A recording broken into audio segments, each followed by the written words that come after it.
Hey guys, today we are going to talk about Neptune moving into Aries on Saturday the 30th. And that is the second of our outer planet ingresses. And it's one day after our partial solar eclipse in Aries also. Lots of Aries stuff going on, you guys, and just another one of those major reasons why 2025 to 2026 is going to be so impactful and so life-changing.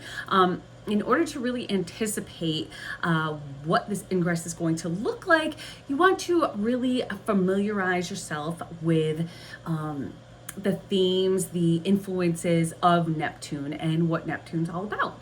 So Neptune is a planet of transcendence. It is an evolution of spirituality and consciousness.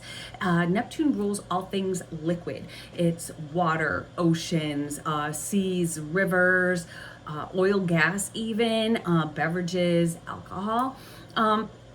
It also rules over the arts, beauty, and nativity, and just kind of creating that illusion and kind of falling for those illusions, I guess you could say. Playing make-believe.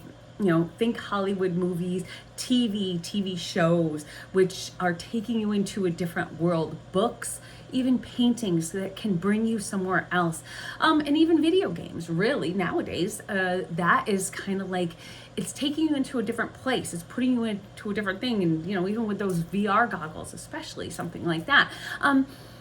I would really expect changes in how we view and receive entertainment coming up. I think there's going to be a lot of changes in the usage of fuels and fossil fuels, probably. Also changes in weather patterns, with rain and a lot of the precipitation, and even how we communicate with each other, and also drugs, alcohol, and the legalities of them. To look at how this can affect you personally, you're going to want to pull your chart up, of course. Like I always say, you want to always have your chart up so you have a little glimpse of what's coming.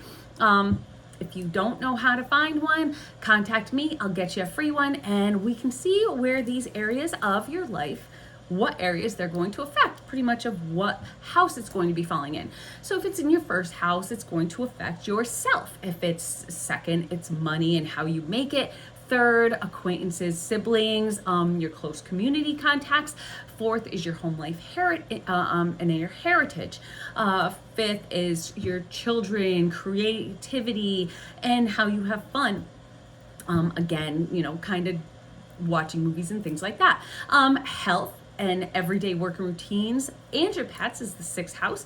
Marriage, partnerships, and even enemies or legalities, legal matters. That could be in your seventh house, and in your eighth could be inheritance. Maybe it could be your spouse's money, your anxieties, things you've been dealing with in that way. Ninth is could be your spirituality, your religion, higher education, or foreign travel.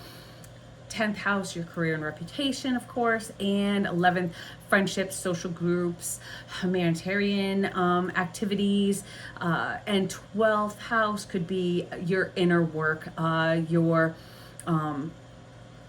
addictions, maybe that you could have, hospitalizations, even jail. And even just your subconsciousness. So we have a lot of positive expressions of Neptune. Neptune's a very beautiful planet. It's ruled by Jupiter, and it's Venus is exalted there. So both our benefics do really well. It's about unconditional love, letting your guard down, enlightenment, and oneness with the ethereal. It's imagination, it's fantasy, it's creativity, and just seeing the beauty and appreciating the beauty of life and of everything around you. And again, with Venus exalted there, it's all about just things that you love and feeling love and just, having that big abundance for love and, with Jupiter as the ruler as well.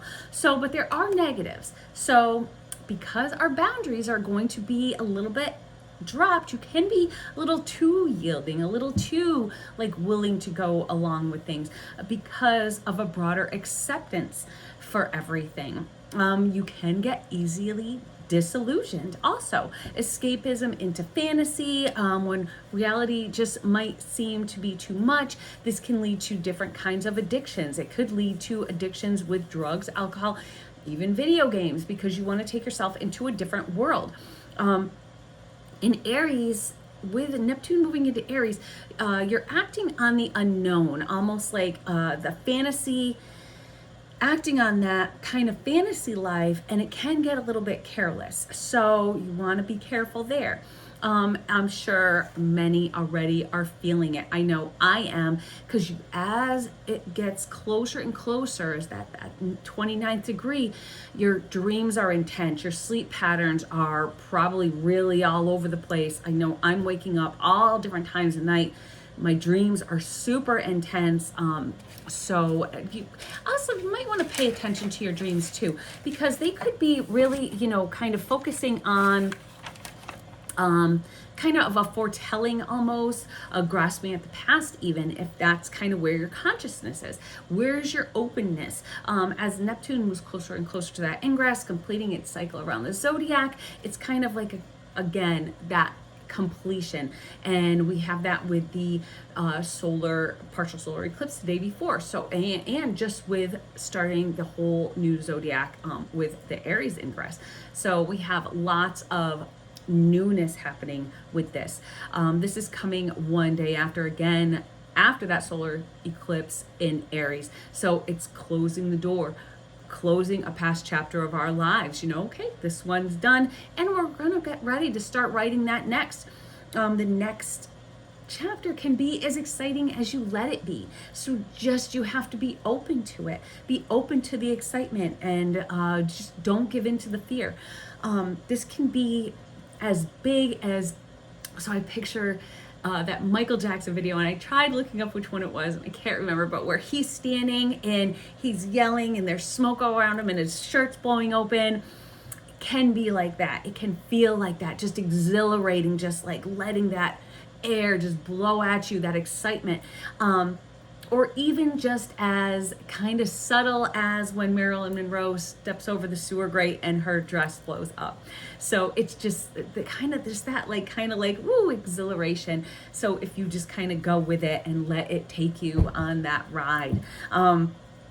So you want to come out of the fog with that newfound closure, closing the past, closing those fears away, and let yourself transcend into your destiny. But you can't expect it to happen overnight. This isn't just some little personal planet transit that's going to be quick. This is going to be in Aries till about 2038 to 39 with, its retrograde motions, of course. So the process is going to be a slow evolution. So over the last 14 years, you want to look back at where have you changed. So it's been in Pisces from since 2011. So where have you been since then? What have you had to release, and what have you been escaping from, pretty much? So for me, this was happening in Aquarius, and that was Pisces was in my third house. So my escapism actually was with a divorce. And so it's kind of like separating yourself from a certain community, from your certain close relatives. And that's what I did. I had to separate myself from people that I had been with for years and years and years. And I had to evolve and come out of that as a newer person. And now it's moving into my fourth house. So that is your house and home. So let's see what that, and even heritage. So we'll see what that brings. Before that was about 1988 to 2011. Now for me, that was in before that, I was forced to kind of grow up. So it was almost like I had to, so it was in 1988 till that was when I had children, and I had to be a parent, and I had to be grown, and so I had to change myself in that way. So any money and the things that you had to do with children and that. And even before that, going back, it really affected the way that I was growing up. Even as a teenager, I was again kind of forced to be adult, and that was when it was in Capricorn. So you can see the way that you kind of grow and expand, and you have to kind of release the things. So you're releasing that childhood, when it was in Capricorn, releasing that to then move into the future, then releasing that family that I had after getting divorced and having to start anew. So you see how it just kind of makes you release things as you go into something else. And this is going to be about a 14-year progression. And Neptune moves into the cardinal sign of Aries. It brings us to a whole new cycle around the zodiac. So you can't get more cardinal than Aries, and with Aries and solar eclipse, it's just that kickstart to boot, really. Nobody that's living today knows what it's like to live through an Aries, a Neptune in Aries, because it is a long pattern, and no one has been alive while this has been going on. So we all want to evolve. We all want to evolve in a way to be better, more accepting with one another, to evolve spiritually, to accept not only who we are, that we're alone in the universe. Are we? I don't know. Maybe there's much bigger things than that. Maybe these bigger influences are the things that are going to be kind of coming into our closer realm with all this. How do you see your life improving maybe over the next 14 years? What do you need to release those negative influences to the best of our ability, really, to get there? Like, how are we going to get there? How do we transcend over the nonsense, transcend over all the news and the politics and the evils of the world around us, to kind of separate from that, not get caught up in all the negativity? So again, nobody knows that's alive today what it was like for, growing and developing with Neptune in Aries. It hasn't been there in 146 years, and I don't know anyone that's 146 years old. So this is all new to everyone that's alive today. And all the outer planet transits that are happening so close together are really going to define this upcoming generation. And I think it's going to be a generation like nobody's ever seen before.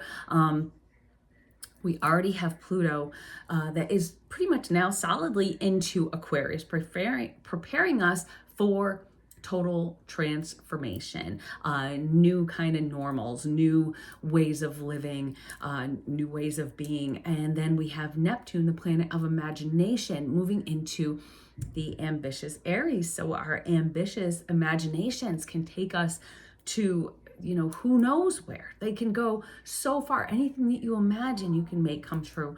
Uranus, finally, the planet of innovation, is about to go into Gemini in July. So, this is about changes. This is ideas, creativity, and it's self-initiating those changes and development. So we have the next generation again with the imagination, the innovation, and the transformation. So inventions, who knows? Again, sky's the limit. Anything that you can imagine, I think, people are going to try and make happen. And already we're starting to see it a little bit with little glimpses here and there. They're putting chips to help the blind to see, the deaf to hear, paralyzed to walk. AI working for a way to stop cancer just entirely.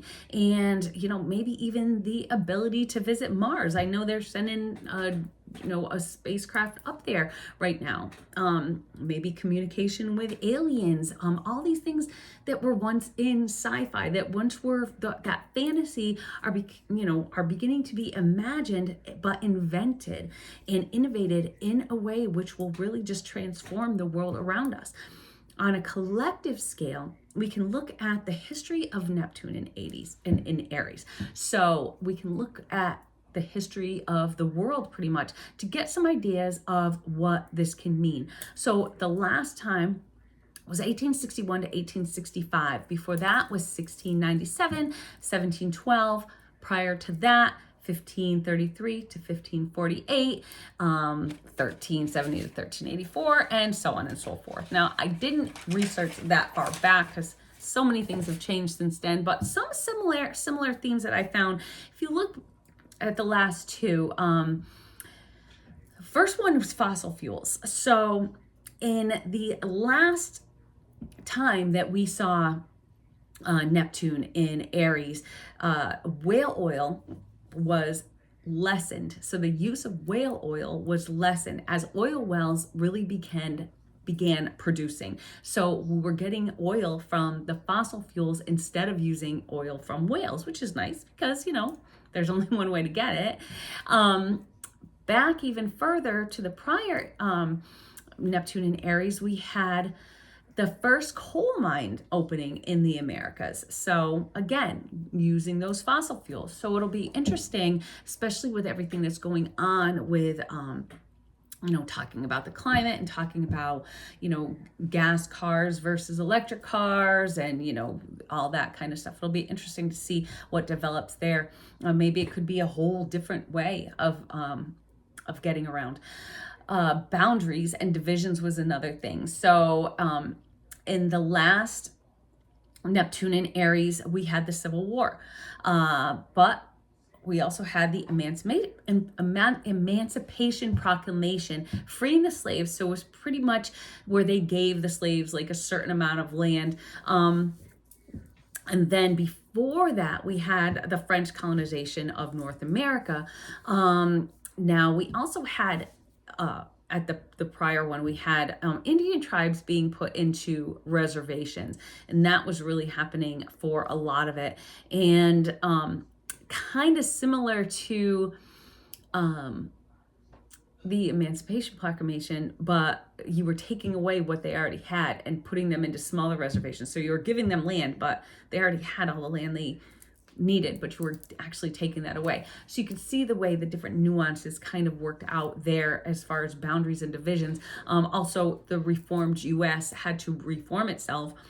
And now, because we had the North and the South, we had the Civil War and splitting the whole United States in half. So if you look at the United States, first of all, it is split, but now this is on political scale. But we also have our president talking about trying to expand territory into Greenland, into Canada. So it'll be interesting to see how that works out over the next 14 years. Also, we have changes in religions in the past. So we've had in the past one, during the past Neptune and Aries, we had Jehovah's Witness being founded. And before that, it was tensions with the Quakers and the Church of England. But before that, the English church was formed. So you can see it can be tensions. It could be, so again, we might see some changes in that realm of religions. Inventions. Last in 1861, we had communication, revolution, expanding of the telegraph. So communication was getting a lot more wider. In 1875, the light bulb was invented, the ability to pretty much see in the dark, illumination, very Neptune-y kind of feel there. In 1700, the piano was invented. That goes along with the entertainment, with the music, just things of beauty, just listening to beautiful music. In 1706, Ben Franklin was born. So he was pretty much the inventor of all inventors. So I think that means something right there as far as inventions go. Then we also have currencies. I noticed some similar themes. In 1862, the U.S. issued its first paper money. And then about 1701, we had the expansion of global commerce. So what can these themes all mean? So in the U.S. Sibley chart, we want to look at that chart. That is probably the most, what most astrologers use as the most accurate chart. We have, Neptune moving from the fourth house, and that is environment, land, territory, even weather, and that is going into the fifth house, entertainment, creativity, children, celebrityism. So you can see how some of these things might play out and why they played out the way they did in history. So for me, I think a lot of the climate change agenda is gonna kind of get left behind. And one big example, I think, was they're boycotting Tesla right now because people aren't thrilled with Elon Musk. And a senior, I'm not sure if he was a senator or just a congressman, got rid of his Tesla in order to get and trade it for an SUV. So totally going against everything that everyone's been fighting for all these years. So I found that kind of interesting. So I think a lot of that, like, kind of, also I saw something about how they got rid of plastic bags and because of the environment, and then found out that now that people are using more paper bags, it actually takes more, it leaves more of a footprint using paper bags than it does plastic bags. So I think a lot of that's going to be reconfigured. Hopefully we don't only have to use the fabric bags. I hate those. So, but also I feel that a global commerce monetary system is really going to start taking hold and exploding. So kind of like a Bitcoin type thing. I think it's a universal kind of coin that can be used anywhere, not having to change your money, and it's going to be, not a paper money type thing anymore. I think it's going to be a more global currency. So I think that's something we'd look for. Also changes in religions, new religions perhaps, not cults, but kind of like a different kind of spirituality or resurgence of religions that kind of have gone a little bit to the wayside, and maybe a change in how they're practiced. Maybe things won't be so strict and have a little bit looser boundaries. So of course, then we have inventions. So as much as, many people again are hating on Elon Musk, he is pretty much the Benjamin Franklin of nowadays. And I think whatever he does, he did it with Tesla, he did it with Starlink, he did it with, going into space. I think will likely change the world with the things that he's working on with these robots that are coming out. So I think it'll be really fun to watch all this change over the next 14 years and to see how everything just develops. So with the new moon partial solar eclipse and with this transit and everything kind of taking on a new tone, I'm going to come back on Sunday with our video for April and talk about what's coming in April. And I'm also going to be sharing the new name of my channel because we're going to be changing that up as well. So you want to stay tuned. If you like this video, please hit the like button and be sure to subscribe. And anything you want to talk about, leave in the comments. I'd love to hear from you guys. Love to hear what you think about this ingress and what the future might hold for all of us. So I will see y'all on Sunday. Get ready. We got a new name come in. So if you have any ideas for that, maybe leave that in the comments too. Maybe I'll even change my mind. So I will see y'all soon. Bye.